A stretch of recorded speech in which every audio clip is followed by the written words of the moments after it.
So this article also highlights all these different ways that that creators are making money on platforms like YouTube, Instagram, Snapchat, Twitch, TikTok, Substack, which is email subscription platform, Patreon, which is basically like premium content for your subscribers. I think it's weird that YouTube doesn't have something like that just built in by now.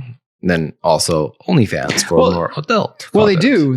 They got membership. They got but if I remember correctly, that functionality, that feature isn't unlocked to you in YouTube until you surpass 10,000 subscribers.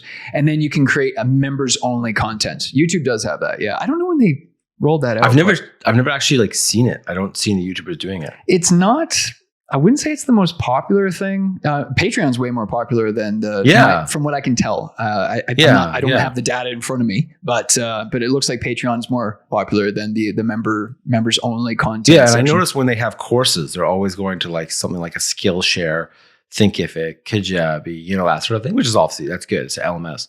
But what's cool here or interesting is that they don't list Facebook, LinkedIn, or Twitter. Twitter is not really like a creator platform. But yeah, LinkedIn, I'm surprised LinkedIn is not on there. Facebook, I'm not surprised because Facebook it's not a they're trying to be a creator platform. I don't know if you know this, but I just got a notification on my Facebook that asked me if I wanted to make my personal profile a creator profile. Really? I didn't know that. Yeah. And then it gave me a bit more functionality and a different design on my I don't know what triggered it that allowed me that. It just popped up, says, do you want it? And I noticed I was on Mari Smith's personal profile, and I had noticed she had a creator profile, but I know she's worked with Facebook directly, so I assumed that was why. But so I think that Facebook does want to work with creators. They do want to do these things. They're just doing a terrible job. It's so bad.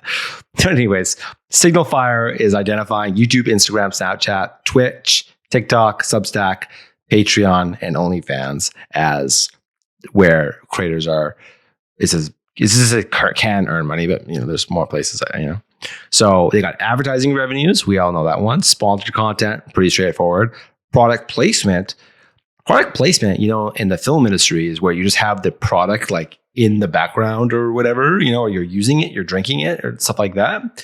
So I've actually never seen a creator. I've never been aware of a creator doing that. I haven't come across it either, but I'm really looking forward to it. And I remember, you're a Vancouver boy. I used to be in Vancouver, huge film and TV scene. And I always chuckle because I remember when they filmed, I think it was like the 2006 Superman movie.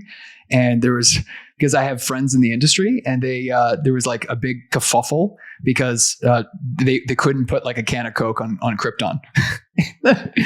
And the movie is like, it's Krypton. They don't have Coke. I worked in props in the film industry. Oh, did you? For like 2 years. Yeah. When I was like 20 something, like really early on. And so I used to be responsible for putting those products in the scenes or with the actor. Right? But I remember there was a guy he was a creator a long time. He stopped doing content. I won't even mention his name, but he used to be really big on Red Bull and drinking Red Bull. And he actually got me drinking energy drinks. He was not sponsored by them by any means, but he was always like, I'm a Red Bull, like drinking his Red Bull during his videos, right? And I started drinking Red Bulls and whatever, right? Because it did give you energy, but then I learned like how bad energy drinks are for you and all the sugar stuff. So I stopped, but it worked, on me, but he wasn't, again, sponsored by them. But yeah, I've just never noticed product placement. There's definitely product reviews, paid product reviews, which would be different. Tipping, we've seen that it's getting implemented more and more, especially even with like crypto. We talked about this in one of our previous episodes. And it's going to become more popular when micropayments becomes a thing. We're still kind of all waiting for that, but yeah. It's already kind of there. It's so easy to pay now with Apple Pay and Google Pay and just, one-click things on mobile devices. Yeah. I think more so on mobile. Doesn't Twitter have something like that? Isn't it? That's active? What we talked about. And, no, yeah, we talked about this like a few episodes ago where they connected with Stripe, and Stripe is connected with Polygon, and we have it set up. If you go to twitter.com/webfriendly, you could set up some Bitcoin.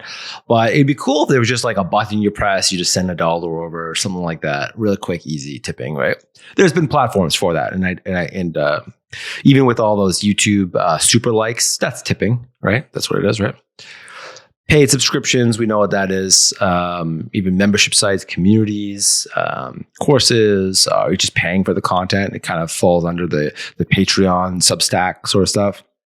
digital content sales, ebooks, courses, videos, whatever. NFTs could probably fall into that. Merchandise, obviously, that I think that's kind of old school now. There's merch shelves. That's another thing that YouTube does do as well. There's a merch shelf. Yeah. Then there's shout outs, right? Paid shout outs, that sort of stuff, helping other creators get some more followers and subscribers.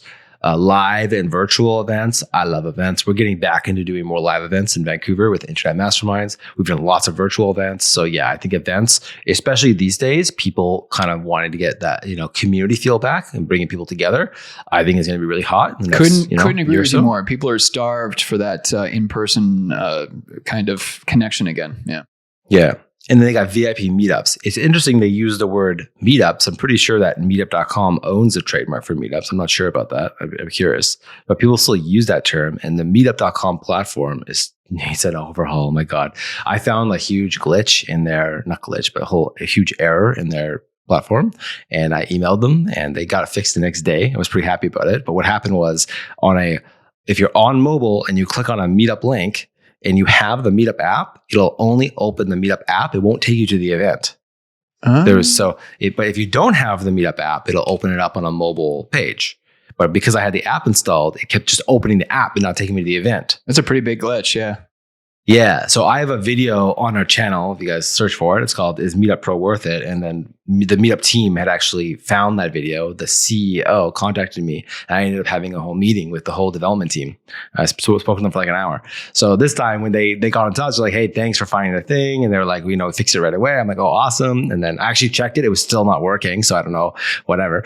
Anyways, but then after I was like, "Hey, by the way, I got a lot more feedback if you guys need it." Because I was on Meetup and it's so bad. It's like there's so much wrong with it. But in terms of VIP gatherings, I would not use the word meetups.